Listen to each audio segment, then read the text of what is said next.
can all hear me, I think. Maybe standing at the right distance from the microphone. So, okay, so thank you for that introduction. Thank you for inviting me. So far, it's been a really fun workshop, so I'm really inspired to talk now and hear what we're going to have interesting discussions afterwards. So, okay, so I'll get to it here. So I'm going to talk about cooperative artificial intelligence. I want to start with this, which is kind of trying to make a point about like what this research is like. So we have different kinds of questions that we know how to ask as researchers, like and answer. There's like, if you have a logic question, or I should say a scientific question, it could fit there as well. The kind of form of the question is what is true. If you have like a legal question, the form of the question is what is legal. If you have an engineering question, the form of the question is like how do you build something. But then there's a political question, which is also a possible question you can ask, which is like how do we live together type questions. It has a different form of question and a different form of answer, a different kind of epistemology that you might bring to bear. And the kinds of things I'm going to talk about here are all of this kind of political question type. So why is this important? So we now live in a world of many different kinds of intelligences operating on different scales, different levels, different speeds. And it's very multipolar.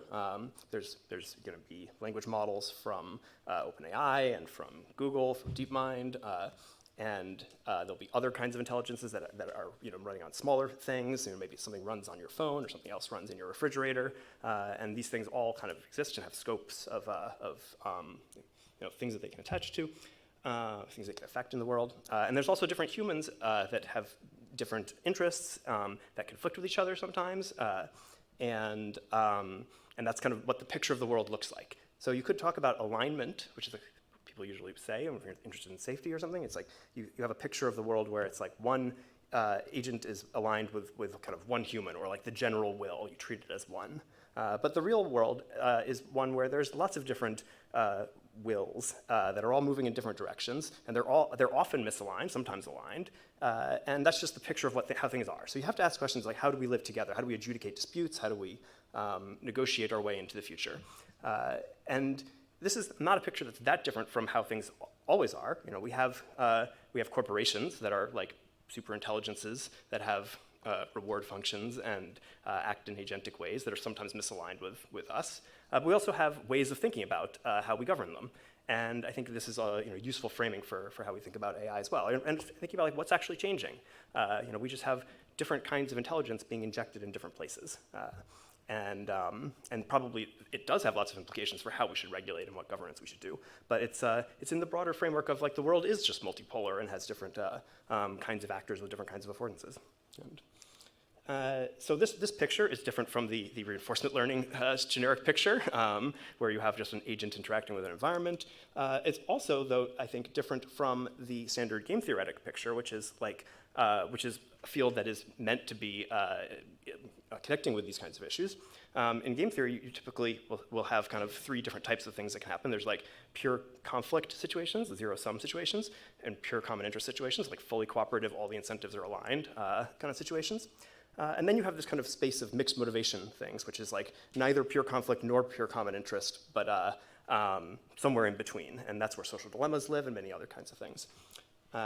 And most of the work in AI oriented toward game theory has been either on the pure conflict side or on the pure common interest side, with much less attention given to the kind of mixed motivation world. I'll say much more about the way in which I think this research program intersects with game theory, but also maybe comes out not always the same as we keep going. So what's a good way to think about all this? So what we have, a way to think about is interdependence. So you have different agents that are interdependent somehow. They have some goals and some rewards, some utilities. They want different things, but also they're interacting with each other, and there's something that's making them interdependent. So one way we've been thinking about it is a good kind of general picture is there's some resource in the world. Like it could be your time if you're scheduling like calendar meetings and calendars for people, or it could be something like let's say you have a bunch of AI systems that have access to a printer. The printer is the resource. You have like how it could run out of paper, and then that means other people can't print and stuff. So the printer then is making everyone's interdependent. But it also could be very complicated things, like our global attention to, it came up earlier this morning, people were talking about, you can create lots of misinformation with language models. We have some kind of resource of like human attention, which can be filled up and can affect everyone else. We're all interdependent via resources. It's maybe not a completely general picture, but I think it's a relatively general picture. Will capture a lot of the kinds of problems that we should think about. So whenever you have this, then it produces a tension between individual and collective rationality. Because if you were to just optimize for social welfare, which you could have whatever social welfare function you want, it could be a utilitarian concept or anything else. If you do that, it's not always, you don't always get the same answers if individuals are optimizing for themselves. That's true in social dilemmas, that could be true in resources that are shared give rise to these kinds of situations. And it plays out differently depending on the resource. That's, I think, another thing that is important about this picture. The particular properties of the particular resource will affect what kind of interdependencies you get, and affect everything else. So one person who's thought a lot about resources is Elinor Ostrom here. And I give a lot of talks, and I always talk about her, because she was super influential on me for several years now. And I've been doing this thing where I started taking a poll before I say anything else. If people could just raise their hands, who has heard of Elinor Ostrom before? Okay, we got 2, 3 in the room here. Interesting. So I find it's very polarizing. Some rooms, no one has heard of her, and other rooms, everyone has heard of her. So who was she? She was the first woman to win the Nobel Prize in economics, and she's an expert in tragedy of the commons type situations, and particularly like the kinds of institutions that communities of people develop to resolve them, with a kind of basic insight of like, it's not all resource management situations are prisoner's dilemma. Prisoner's dilemma is in some ways the worst possible one, because there's only one equilibrium, and it's really bad. But in reality, people do manage resources often, not always. And so there's data there, and like what works and what doesn't, and that's what her research program was built around.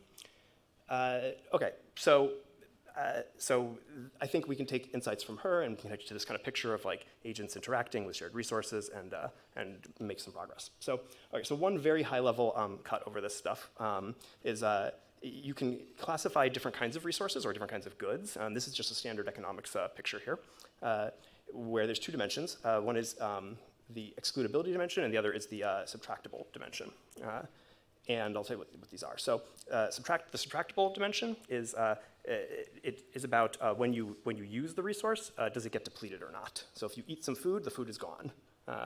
That's because it's subtractable. But if you drive on a road, the road is still there, so it's not subtractable. And then the other dimension is the excludability dimension, which is about access control. So if you can restrict access to something, then it is excludable. Like you have your own food, you can hold onto it yourself, or your clothing is on your body. And non-excludable things like a pasture or like public parking or clean air, these kinds of things, those are that's on the other side. Okay, so in this matrix here, you get social dilemmas whenever things are non-excludable. But you get different kinds in this picture. You can see there's the common pool resources, which are subtractable, and then the public goods, which are non-subtractable. So the common pool resources, the classic ones that like people like Elinor Ostrom have been talking about forever, are things like fisheries, forests, pastures, things like that. But we could also kind of add some more like tech industry-oriented things now, like civic attention, calendar time, things like that. Also, there are public goods. This is now the things that are non-excludable and non-subtractable. Examples are clean air, like lighting on the street. So you can enjoy this resource without it diminishing anyone else, but still it's non-excludable. The reason you get social dilemmas here is because someone has to like build the thing. Like it's like you think of them as like infrastructure, and you have a free rider problem in building them. So there's a different kind of social dilemma here. So in the upper ones, the common pool resources, you have social dilemmas of overconsumption. And in the lower ones, the public goods, you have social dilemmas of free riders in building the infrastructure in the first place. And of course, often these things are linked together, and there's multiple problems that are happening simultaneously. Okay, so another concept that I just want to inject at this point before I go too much further is it's useful to, I like to talk about this quote from Savage in his Foundations of Statistics, where he said he was trying to distinguish between small and large worlds, and the purpose of that was to talk about the domain of applicability of like Bayesian decision theory, which is what his book's about. But I think it's more widely useful. So if you have a small world, it's the way you know you have a small world is when it's possible to look before you leap. And the way you know you have a large world is when you sometimes must cross that bridge when you come to it. So this has to do with the value of predicting the future versus just getting there and making choices once you do. Another way to see it is it's about exploration being something that you have to do or not. So in a small world, you could imagine having a model of everything and simulating what could happen and then picking the right choice. Pick the thing that's best. But in a large world, you have to sometimes just, there are unknown unknowns out there. You have to go there and then find out what's there and then make your choice. It's the difference. So what we do in our research is we try to think about these kind of resource coupling situations where agents become interdependent because of resources in large worlds. And game theory has typically, I would argue, done it in a small world. And that has lots and lots of implications for what results you get. Okay, so here's some examples. So in the kind of classic game theory picture, what you end up doing, you would have, say some game is, something you want to model in the world is Prisoner's Dilemma or Stag Hunt or whatever. You have a matrix for that, and you have some idea like what about the world is cooperation and what is defection, and you can compute equilibria and get some predictions and things. That's all fine. But what kinds of what happens in a large world? So in a large world, like the real world, social dilemmas are probably extended over time and space. They're not just these single time-locked, like right now we choose cooperate defect, and then again, and then again, and then again, if you do an iterated game. It can be like maybe you cooperate for some period of time, and the cooperation choices, they last, but the defection choices could be fast or something. They might be different from each other in their timescales. They also may be graded, and you might have partial information about the state of the world, which is not modeled in a matrix game. And also, I think the most important one is that learning is about you're not just learning what to do, like should I cooperate or should I defect, you're learning how to do it. Maybe I'm just not very good at defecting, and so that just becomes an even worse option. I only know how to cooperate. But maybe in other games, other situations, other resources, it's really easy to defect and hard to cooperate. Could be, and this is all going to depend on what kind of resource and other context. So when you learn, you're learning not just what strategic choice, but learning how to actually make those choices. So our main formalism that we've used for everything is a partially observed Markov game. You can think of this as the multi-agent analog of a POM-DP. It's just instead of having in a normal POM-DP, you would have an agent interacting with an environment. The environment sends observations to the agent, and the agent sends actions back to the environment and receives rewards. In a partially observed Markov game, it's all the same. It's just you have a vector of actions, one coming from every agent, and then a vector of observations. Each one sees. They don't have full knowledge of the world. They see, like what's around them is what they see. And they all get their own individual reward. You could have a different picture that would be like a fully cooperative picture where there would be just one reward that everyone gets. That's like you're collaborating on something. But in this picture, it's a model where everyone has an individual reward and an individual actions, individual observations. Okay. So I like to inject this slide at this point. So we have this open source software project with a large set of different environments that kind of are touching these topics. And everything I'm going to talk about in this talk is in Melting Pot, this project. You can find it on GitHub and play with it. I'll say more about it at the end of the talk, but just know that everything I'm going to say is there, basically. You can do it. So back to this picture about different kinds of resources. We're going to talk about the social dilemma side for now. And then, for the next couple minutes, I'm going to talk about commons dilemmas in particular. So this is the case where it is non-excludable and subtractable. And so the dilemmas are like overconsumption type dilemmas. Okay, so here's one that we set up to study this. So it's called Commons Harvest, and it looks kind of like this. This is one agent walking around. It's a 2D world. Agents are rewarded when they eat apples, collect apples, those red things, and they have a partial viewing window around them. It's always a partially viewing window. So they can't see everything, they just see what's near them. And then this is the kind of specific rules for this game. So for this game, the growth rate of the apples is density dependent. So if you have a lot of apples near each other, they'll grow back faster, and if it dwindles down to very few, then they'll grow back very slowly, and if you remove all the apples in a patch like that, then they will never grow back in that patch. So this means that there are like smart and sustainable ways to eat apples, and then kind of unsustainable fast ways, and you get this kind of tension. Other rules are, so the episodes last for some period of time, and then it resets to an initial condition, so it's modeling some kind of renewable resource, right? They're practicing managing the resource here. So it doesn't correspond to some situation like a peak oil situation or something, where you just get one shot forever. Maybe climate change is like that. It's more like modeling something where there's a community of people, and they face the same challenge every year, and so they get some ability to practice. Last rule is agents can zap each other with a timeout beam, and the agent that gets hit gets removed from the game for a while, can't get any rewards while it's removed. This is useful for studying sanctioning, and we have it in most of our games. And I'll come back to it. Okay, so if you make this a single-player game, it is an easy one. This is what it looks like. Agents quickly figure out that this is more or less the optimal thing to do. Also, doesn't matter what algorithm you run. This is any reinforcement learning algorithm will find this. That's true for pretty much everything that I will say in this talk. It's always like, it doesn't really matter what reinforcement learning algorithm you run. It's kind of they all give you more or less the same results. I'll say if anything is not like that. So here you get something that looks like this. This is kind of the right thing to do. So the reason it's easy to find is that in early episodes, early on in training, it of course does discover like, oh, it can just it eats them all because that's the thing that gives you the most reward very locally in time, and it depletes those patches, and then it gets lower reward after that. So the discounted sum into the future is lower, and it says, oh, that's a bad idea to eat the entire patch, and it learns not to. And it's very easy as a single player problem. But now let's make it a multi-agent one. And in this video I usually have to play it several times because if you blink, you'll miss it. So this is what it looks like. Yeah. They just and also every reinforcement learning algorithm converges to this. I'll play it again in case anyone blinked. And then they get no reward for the whole rest of the episode. So they all eat as fast as they possibly can, and then there's nothing left very quickly. So how do I stop it? So so why does this happen? It's because in the single player case, the only way they were able to do the credit assignment between like, okay, if I overeat, then I get lower rewards later. But here there's that link is severed. If one agent tries showing restraint and not eating that last apple, well then some other agent will eat it. So they don't get any reward for that. The only gradient they have is toward eating faster and faster to eat before the other agents do. That's the way it goes.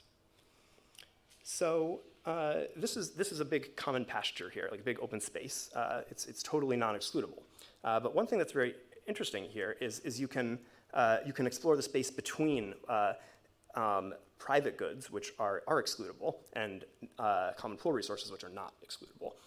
And you can do that as a kind of a dependent measure. So what we had so far, what I just showed you, was basically a prisoner's dilemma-like situation, and the results were exactly like you would expect from game theory. Like you get a defect outcome and everyone gets a bad score. So that was so far so good. Game theory's done, said the right thing. But what we can do with this kind of more complex world, large world, way of doing things is we can make it so excludability itself is something that that can emerge throughout the experiment. And agents can learn how to do that. Let's see. So this is something that happens endogenously. I'll say what's going to happen in this video first. So remember I said there was this sanctioning beam. Agents can zap each other, and then the agent that gets hit gets removed from the game for a while. So in this case, there's these kind of choke points here. So the agents that are inside are going to be able to they learn that they can defend these, I should just play the video while I talk. They learn that they can defend these choke points, and then agents that are coming down the corridor never get in, and they do get experience being alone in those rooms for some period of time. And then that kind of reduces this multi-agent problem back to the single-agent problem, so they can do the credit assignment for showing restraint, and then they do learn to be sustainable. So the interesting thing here is that this is excludability that is emerged through learning. The agents learn how to do that, and then only afterwards learn the sustainable strategy.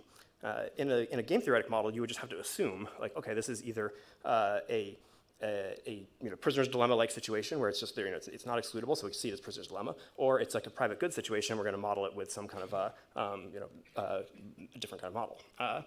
But here, so they're exogenous choices, but this is an endogenous choice. So other things about this solution here. So this is, of course, this is one way to get sustainability, but it's not like everything we want to happen. It also, inequality emerges here, obviously, because the agents that are inside get more reward than the others. So maybe we could do better. We don't want to solve all problems this way, but it's interesting that it does emerge. It's kind of like a emergent territoriality or privatization or something like that.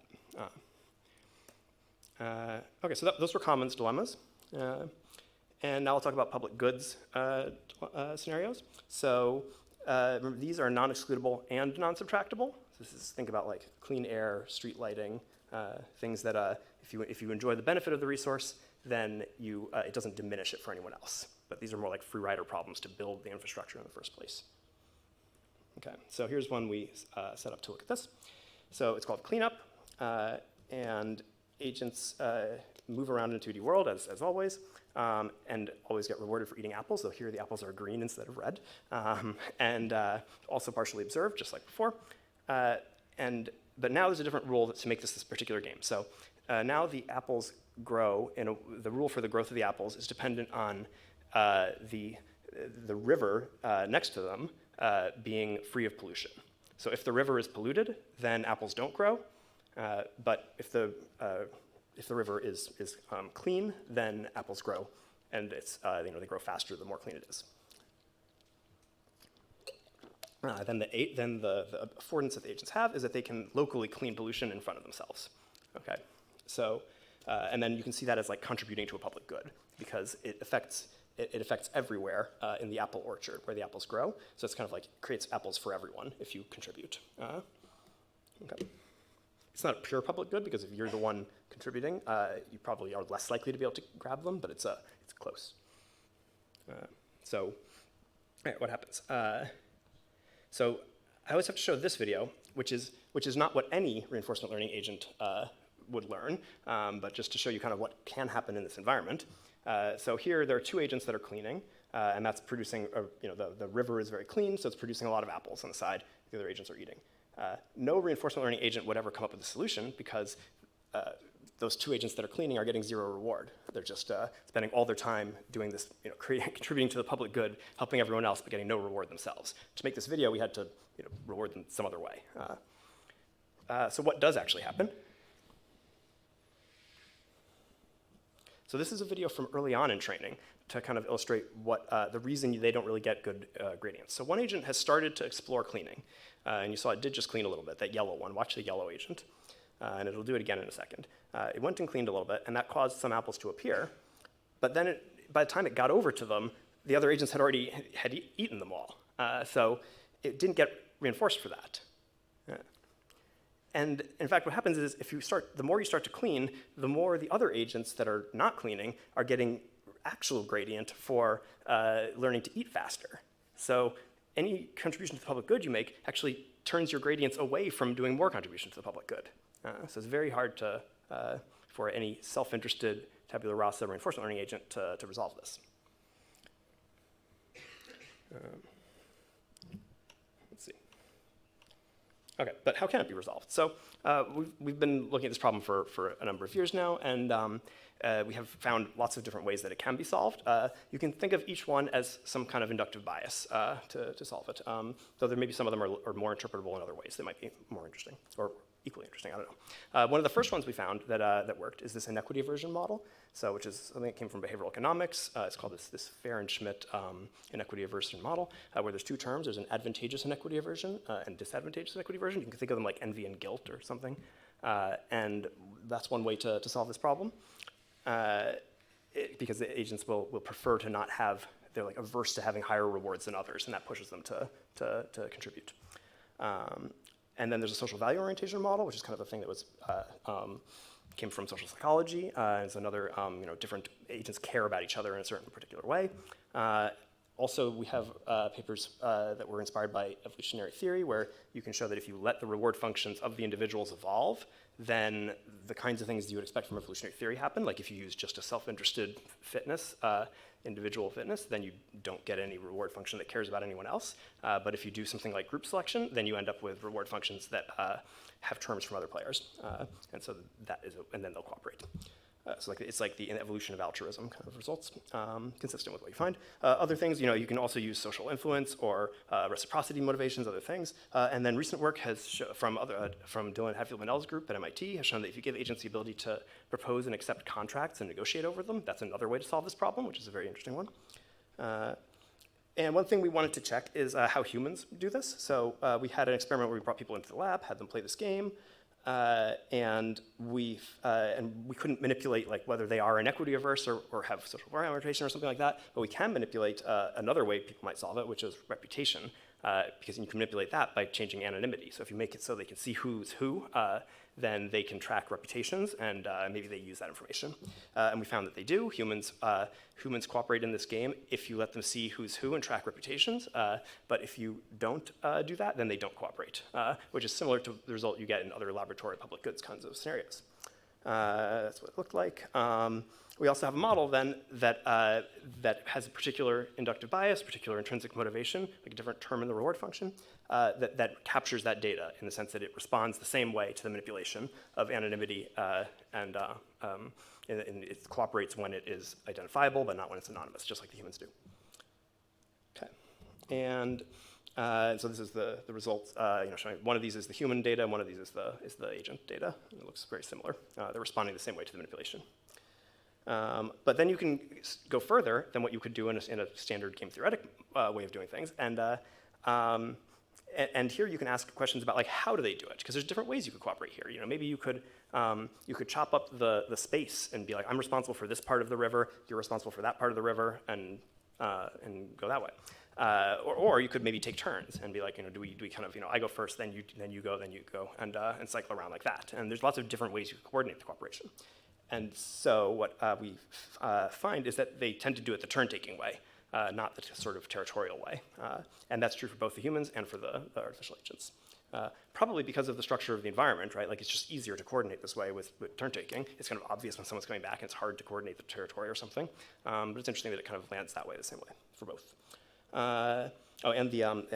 have this turn-taking index. So we can see from this kind of path analysis that the effect of the manipulation of identifiability on the overall scores is mediated by turn-taking. All right, so that was public good. Now I want to talk a bit about the real world is always more complicated. There's not just one resource. What we have here is multiple public goods, but they're kind of mutually exclusive. So you have to pick which one you want, coordinate that, and then also you have to deal with a free rider problem. So you could think of it as like modeling things like this happen in like coalition politics and in governments, or if just with your friends, you're trying to decide, I want to go to this restaurant or that restaurant. You have preferences over the restaurants, but you still want to go together. That's kind of the way to see it. And then there's a free rider problem of like, you're doing some difficult task with others, maybe like research planning or something like that. Like you're going to do a lot of work to support this group, but you have preferences over which work gets done, and everyone else has a different preference, or maybe has their own preference, but still everyone prefers coordination to nothing. So that type of problem. Okay, so in this picture, we can think of this as this kind of simplex model, projected on top of everything, where the corners of the simplex there are, you can call them conventions. You can also say things like conventions that become causes of learning, because that's like the status quo then. It's like, if this is the way we're doing things, then it exerts gradients on everyone else. But also the conventions themselves are caused by learning, because that's, wherever everyone's learning ended up, that's where that's the corner you're in. These kinds of systems are known for having like tipping points and bandwagon effects and all those kinds of stuff. So we developed this game we call Allelopathic Harvest that is meant to be targeting this. So this one is now, we've gone up to higher numbers of players. This one is a 16-player game. Agents, I'll just play the video while I'm talking. They can plant 3 different varieties of berry: red berries, green berries, and blueberries. And the per variety growth rate of the berries increases monotonically with the global fraction of that is that one. So the way to see it, the way to understand it, actually, for the rules, is allelopathy means is the word for when a plant suppresses the growth of another plant. So the idea is if, that each of the berries are suppressing the growth of the other berries. So the red berries suppress the blue berries, suppress the green berries. And if you get a monoculture, that's all disinhibited because they're all on the same, they're all the same variety. Okay. So the agents here have a public good, which is like plant all the same variety. But also, agents have individual preferences. Like some of them prefer red berries, some of them prefer green berries. So there's something to negotiate, like which one do we want? And then you have a free rider problem of like doing the planting, which you get no reward for, and then running around eating. Okay. So it's really like mutually exclusive public goods. All right. Also, they can zap each other, as always. Let's see. Oops, too far. Right. So in a problem like this, you can think of a kind of a investment curve here that looks like a sigmoid shape, right? Where in the beginning, like if you're on the left side of that sigmoid, you have a sort of startup problem because you have to decide which one are we coordinating on? Like, are we doing red berries or green berries or blueberries? And you're like, you'd be afraid of wasting time or backing the wrong horse or something. But on the other end of it, if you're close to the far right of the sigmoid, then you have this free rider problem where you're like, well, probably we're getting a pretty good public good anyway, and maybe I'll let others do the work of providing it. There's lots of temptation to exploit at that point. Okay. So now I get to talk about how norms differ from conventions. So the zapping actions are like sanction applying actions. They're like punishment actions that are dyadic from one agent to another. You can think of them as like signals of approval or disapproval. So if you have a chance to zap someone and you do zap them, that's disapproval. If you have a chance to zap them and you don't, that's approval of what they're doing, maybe tacit approval. And you can just treat it that way. And then we can make the definition that a social norm is like a convention that's supported by sanctions. So it's like an equilibrium that wouldn't have been an equilibrium if we hadn't had the sanctioning. That's how we've been thinking about it, which I think maps onto a lot of the ways people are thinking about norms in other fields. So there's important things we can say about norms. They're kind of changing the incentive structure, right? Like if there was a social norm that we want to all plant red berries, and then you go and plant green, other agents might would sanction you for that if they saw it. And so that convention might be supported by the norm there. And so we wanted to come up with agents that would where norms could emerge, but we did a couple steps here. So one way to think about like norm enforcement and norm, the existence of social norms is that there's really three parts of things that have to happen kind of within each agent's head, right? There's a classification. You see another agent and you see that they have transgressed or not. So you see their actions and you classify it as a transgression according to your model of what the norm is. Then you have to physically go and enforce it somehow, like running after them and zapping them, something. And then there's also compliance. So the agent would learn how to avoid being zapped, maybe by not transgressing in the first place. Those are the kind of three parts of normativity. And the thing that's different here from a matrix game model is that these all have to be learned, and that has implications for what kinds of things happen. Oh yeah, I have this picture of like, you could see it as like an outrage emotion or something like that. So the classification is like learning here is like learning when do you feel moral outrage or something, like what kinds of things elicit that in you. And that could be learned in a kind of cultural, societal way, maybe in life. And then it could be, the enforcement is like learning how you act when you feel the moral emotion, like, what ways do you scold people, things like that. And then compliance is like learning how to avoid evoking the moral emotion in others. Okay. And you say that it becomes a reward signal because being the target of an expressed moral emotion is unpleasant. All right. We've been thinking about this kind of like evolutionary social norms. There's also other things like laws have a lot in common, but they I think have some critical differences. Like laws emerge more from like parliamentary procedures and court orders and things that are more like language-involved discussion type processes that then also can decide who gets sanctioned and when. But these, here we've been emphasizing more the kind of like emergent evolutionary kind of slower norm learning things. So more like a social norm, less like a law for now. Though I think now with new things like language models, maybe we could get to more law-like stuff. But anyway, so for norms for now. Okay, so we came up with this model. We call it the classifier norm model. And in this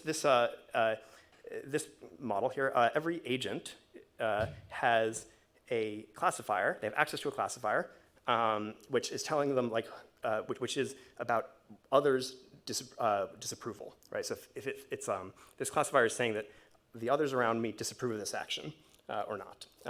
And then the agents have a motivation to make their own sanctioning actions in accord with the classifier. The classifier is also just in their head. They're learning it from what they see of others. So other agents around them will sometimes zap each other, and they use that as data and just learn that classifier of when do others zap? And then they are motivated to do the same thing. So what this does is creates a real bandwagon type effect where once some initial pattern of agents are, they happen to be zapping, whenever an agent plants a green berry or something like that, then that gets magnified because everyone else learns oh, there's some signal there, this is my classifier should say that everyone is disapproving of planting green berries, and then they start acting that way. So it's a self-fulfilling prophecy, and that's how this ends up working. And so when you do this and you run it in the same game, this allelopathic harvest game that I was talking about, then you get much more, you get behavior that is much closer to the public good being produced. You move farther away down the free rider problem, and you resolve specific choices. So in different runs, sometimes you get red outcomes, sometimes you get blue outcomes, sometimes you get green outcomes, because this doesn't say anything about it doesn't prefer one or another. It's just magnifying the initial happened to be a correlation that everyone was preferring red in the beginning, and then it kind of goes further that way. So these pictures, across different runs, you get different results. And it ends up, and typically they'll disapprove of free riding, so it moves out toward the kind of we've established the public good type of a convention, equilibrium. And I think that's a good point to move toward the end here. So this research program has been about making AI more human-like and human-compatible. I think it's useful to think about this whole kind of ecosystem of different intelligences at different scales and different affordances, and specifically the interdependencies that emerge between. We can expand beyond just these systems composed entirely of agents, but also think of humans in the loop and humans involved. Humans create their own interdependencies, and these agents do as well. And we can think about a whole ecosystem. And there's Melting Pot, which is a bunch of different environments that are all the kinds of things I've been talking about, that all have different resources and things in them. It's a bit broader than what I talked about. It's not always social dilemmas. There's some things in there that are actually pure competition, and some things that are pure cooperation to kind of make contact with what the rest of the community is interested in. But the vast majority are trying to be mixed motivation scenarios like these. So yeah, I'll take questions then.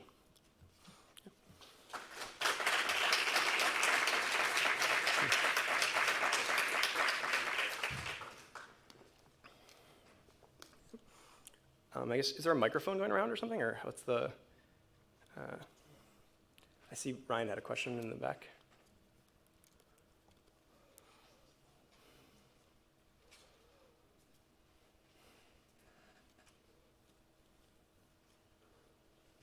Oh, a question here.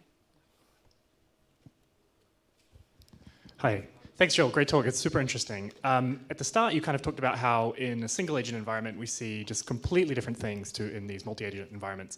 And I'm wondering if you think we'll see different kinds of, the kinds of behaviors we see and the kinds of rules that govern them are completely different again when you scale up to a more complex environment with multi-agents. So for example, 3D, or with multiple different kinds of goals and things like that, or whether you think these principles will apply more closely to what will happen there.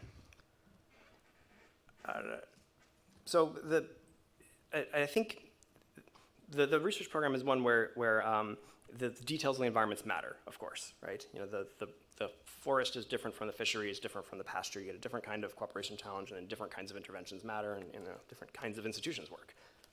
So in some sense, do this in any different environment, you get a different result, right? But it's not a research program that's just we can't predict anything. There are principles for this, right? Subtractability and excludability matter because they create particular kinds of incentives. In one case, you have this difficulty with providing infrastructure. In the other case, you have an overconsumption problem. So in one case, you have to do something that's not motivated to do. The other case, you have to not do something that you are motivated to do. And that has a reliable effect.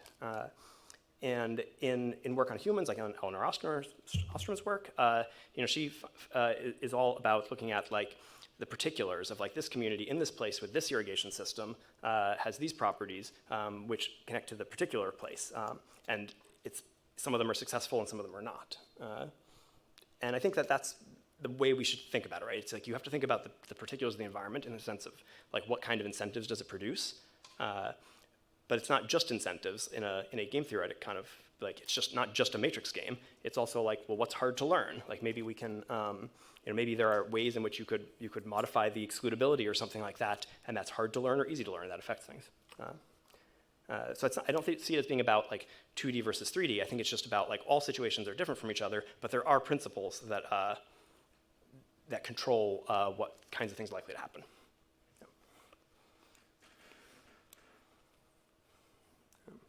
Yeah, there's one in the front here.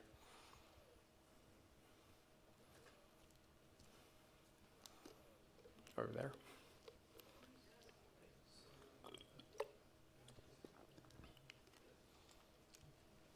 Hello. Okay, hi. Yeah, so the experiments you've talked about are all done via reinforcement learning, but the agents that we end up getting in the future may in fact be predicted into existence by some sort of large generative model rather than being fit by RL. Do you have a take on whether such agents are likely to, manifest these problems to a greater or lesser extent than RL agents? Yeah, that's a great question. So, I'm going to find out, first of all. I'm going to say, I think it's a very active question. But you see some things like you can ask language models, describe a situation and have them play a game, and say what do they do. There are kind of good ways and bad ways to do that, right? Like a bad way to do it is you just say like, this is Prisoner's Dilemma. What do you want to do? Then it knows so much about Prisoner's Dilemma. It's just like ChatGPT will just tell you all about Prisoner's Dilemma then, right? So what you have to do is kind of disguise the situation somehow and find something that's like it's not obvious to it that it's that, but then see how it acts. And I think what we're kind of, I've only a little bit of experience actually doing this kind of thing. We're starting to look at it, but you have to encode them carefully in ways that it actually understands, right? You can't rely on it knowing how to do math or something like that. But I think once you kind of get through all that, you'll find that that what they'll do will be kind of bound by like what would people know how to do, right? Like if you're asking it questions about, say, how would you manage a irrigation system with this many farms in this kind of place, something very, like in the research program that inspired this, then the average person on the internet wouldn't know anything about that, and probably would say something that would be like intuitive, but maybe wrong. But if you asked like particular people that do have experience, then they would tell you how it works in their community and stuff. So I think we need to kind of navigate that a little bit. There are probably lots of questions where people do have useful intuitions. So you might find then in those cases that it would be able to say something that's like, have some interesting common sense about it or something. Yeah.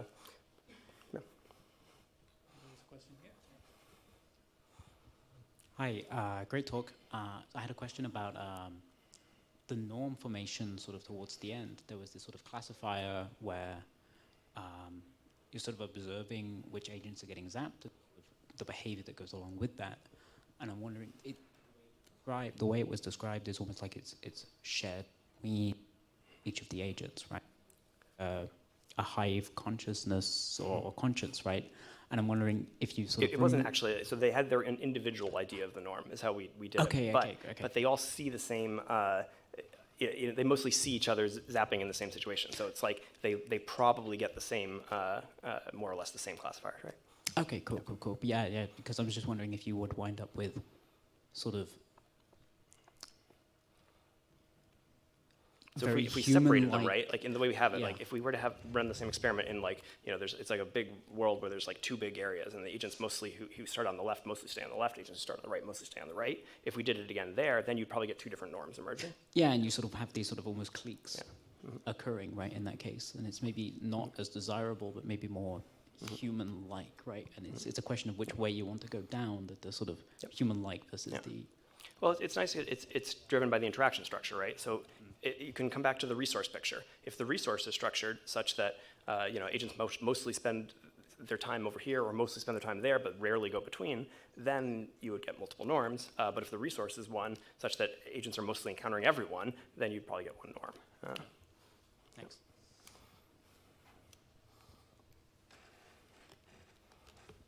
Hi, thanks for a great talk, Joel.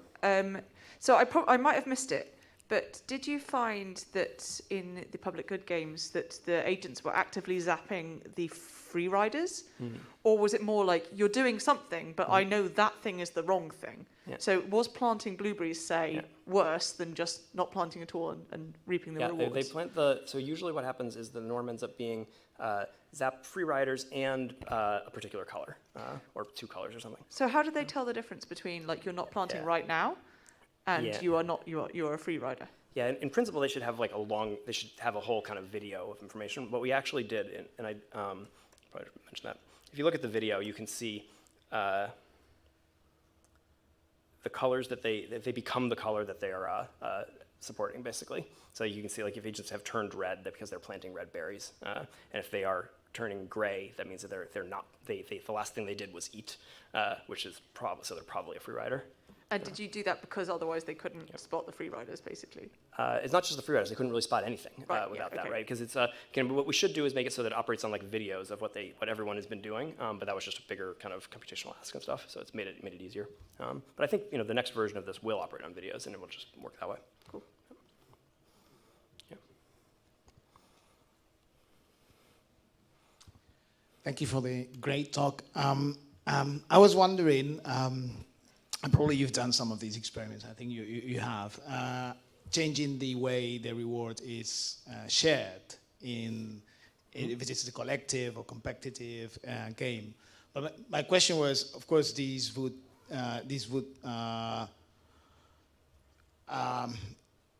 imply some changes in terms of, in some cases that will be positive, but in some other cases, especially if they are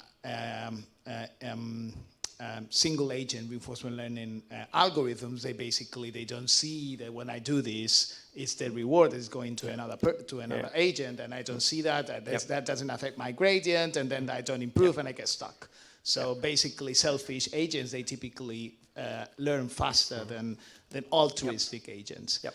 My question was, have you tried with some kind of a game? That effect is huge, by the way, what you're describing. That effect of, if you have agents that get rewards from others, the credit assignment there, I got a reward. Is it because I did something good or because they, did something somewhere else that gave me this reward? That's huge. Anytime you depend on the rewards of the others, then it's much harder to learn. And you get this, what they call the lazy agent problem, where agents will like crash into walls and just looks wrong. And it's a huge problem, especially in cooperative RL. And then here, some of the solutions can put it back, so you have to do something to prevent it. And in all these cases, we do. But in the end, we should go in that direction because, for instance, children, they want to please their parents, but parents, they will give everything for their children. And even some people, they want to impress others. You want to impress other people. And I was wondering whether you could simulate something like this with still single agent, where you could have some kind of faces of the other agents or colors or something. So, their level of reward. And that could be part of the observation and not part of the rewards themselves, and then whether these would change something or it will be the same result. I didn't fully understand the So motivation. basically, the agents, they will have a color depending on the level of reward that they're maybe with some kind of a window or something like that, so it's not immediate. So when you approach another agent, you will see, okay, these are and your rewards in a way could be linked to that. We've done things like indirectly. that. That helps a lot with these kind of credit assignment issues. If you're worried particularly about the credit assignment, there's lots of things like that help. There's other things as well. Like if you make the coupling between the agents, like an aversion and small relative to the selfish reward, that works and has an outsized effect on the outcomes, right? Because it's like a regularization that kicks them in a certain direction, right? And then the learning will take them further, because like once they have, once they're in a world where some public good is being created, then you want to act a certain way, you get gradient for doing that. So often the way these things are coupled is it's like you get the selfish reward minus some term that depends on others, multiplied by a small number. And that often works. And also you can do things like temporally smooth them. There's a bunch of things that help with the credit assignment. So in a way, some of the negative results when you have, okay, they get stuck, and it's that we need more research into into basically this kind of agents that they can take advantage, or they can just learn the rewards of the others, or basically that they are better at this. I don't Or think do you that's the think limiting factor. I think, so there's a whole field of fully cooperative multi-agent reinforcement learning that has a huge number of different ways of resolving that specifically. And then the things that we've done, like I think we know so many ways of resolving that I don't think it's really a bottleneck. But maybe sometimes like how does that interact with other things? Maybe you introduce new problems when you do this. Like that's more of the direction we need to go. But can you take an off-the-shelf one of these multi-agent reinforcement learning and in a heterogeneous situation where there's no one thing that works well on everything. So Melting Pot as a challenge is a suite of environments, and then a particular protocol you're supposed to use for testing, which is a zero-shot generalization protocol, where you mix agents that train together and are familiar with each other with agents that they're unfamiliar with that train somewhere else. And there's nothing that works well across all of that. There's not even, the scores are generally relatively not very high. There's some particular things in there that if you train particularly for one thing, you can make choices, like I'm going to make it disadvantageous and equity averse, and I can resolve this one problem, but that doesn't work well on everything, and then you can have agents that exploit it in different ways. So doing this in a way that's like kind of robust to exploitation and robust to differences in the problem is very, very much open. Thank you. Do we have time for more questions? Thank you for the talk. I was wondering whether you were able to see if there was some form of cooperative goal misgeneralization. For example, in the experiment on the exclusion environment, maybe the agent that was able to go into the room had simply learned that zapping was good, even though maybe there wasn't any fruit available in the room. I'm not sure. Misgeneralization is a people talk about that a lot in the kind of safety literature, right? When you're interested in alignment. But here the agents are really out for themselves, right? So it's not like there's a user and you're worrying about alignment with that, right? These agents they have their own incentive, and so it's a little unclear what would that mean. It's like you can just say learning is bad, right? Like it didn't learn the right thing, right? It can just misgeneralize in a normal way rather than misgeneralizing the goal, right? But there's more serious versions of that question, right? Like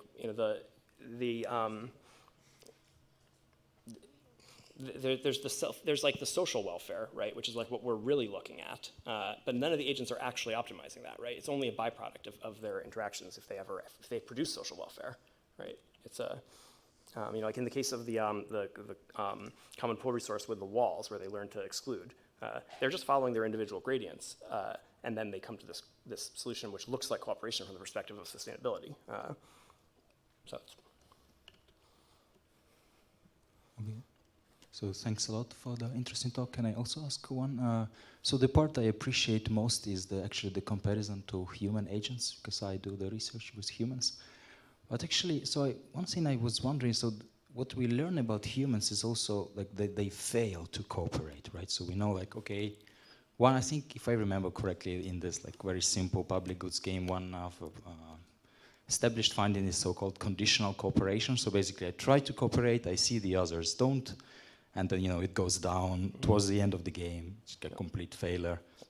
So I think the advantage for these agents is that you can actually make them unlike humans. So I can switch off this negative reciprocity component and see what happens. So that's my first one, if you have tried something like that. And the second one, so if among these tools that we know are kind of successful in establishing cooperation, like peer punishment, centralized punishment, rewards, have you tried that agents can actually endogenously choose among these tools and like pick up the most, let's say, the cost-effective one or something like that? Thanks. Yeah, so there were two questions. The first one was about conditional cooperation. First one, conditional cooperation. Second one, endogenous choice of instruments to boost cooperation.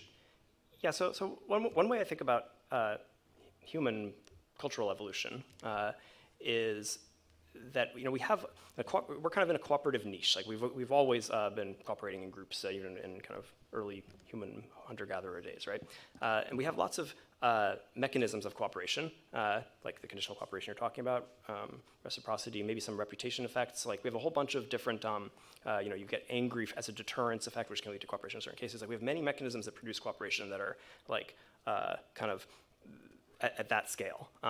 These things work really well in small groups. But as you go to much bigger groups with individuals you don't know and don't have long-term interactions with, they start to fail. And then we also have mechanisms to cooperate in those things. They become more and more important in the modern world, in worlds where you have lots of interactions with people that you don't know.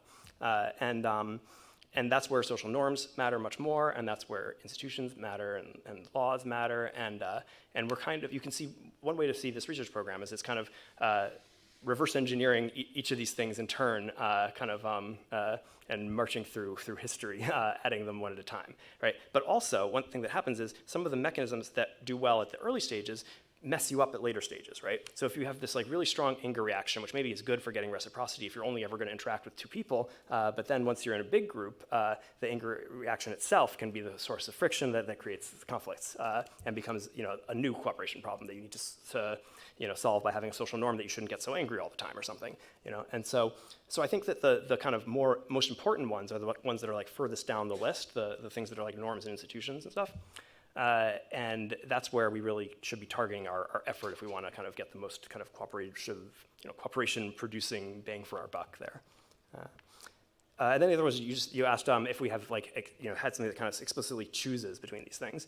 We haven't looked exactly at that. You could see the evolution one like that, but it was sort of it's kind of choices of centralized rewards where you could care more or less about the others, and then you find things like if you have it's evolution on top of reinforcement learning. So you have a fitness function, and then if the fitness function is self-interested, as in all evolutionary theory, you end up with you don't get anything that will lead to altruism in the end. But if you do like group selection, where you pick groups, you assign the same fitness to whole groups, then you can get those centralized rewards that care about others emerging. Hi. Could you please talk a bit about different potential applications of these systems, and especially how far are we currently from creating effective and safe applications of such systems? Thank you. Yeah, well, applications, the way I tend to think about what's the application of this is it's sort of a evaluation scheme for how we would think about other things. These are agents as models of humans, right? But also they could be AI agents as models of other AI agents that are more complicated living in the real world. And it's a matter of figuring out what is we have to have some kind of simulator that has whatever creates certain incentive structures, and we might be inspired by agriculture and stuff like we have now, but it could also be inspired by something like real world. Like maybe we're going to create some kind of there's actors that want to put out a lot of misinformation because they want to influence a vote or something like that. Like you could have the same kind of research program with all the same parts that's built around things that feel like modern questions, tech industry-oriented kind of questions, and see then what works and what doesn't. Are there ways we could get agents to have norms emerge that would be more effective or less effective, depending on that. And so I see it more as the application is as a research tool for studying the effects of other things rather than being something that you would like run on its own.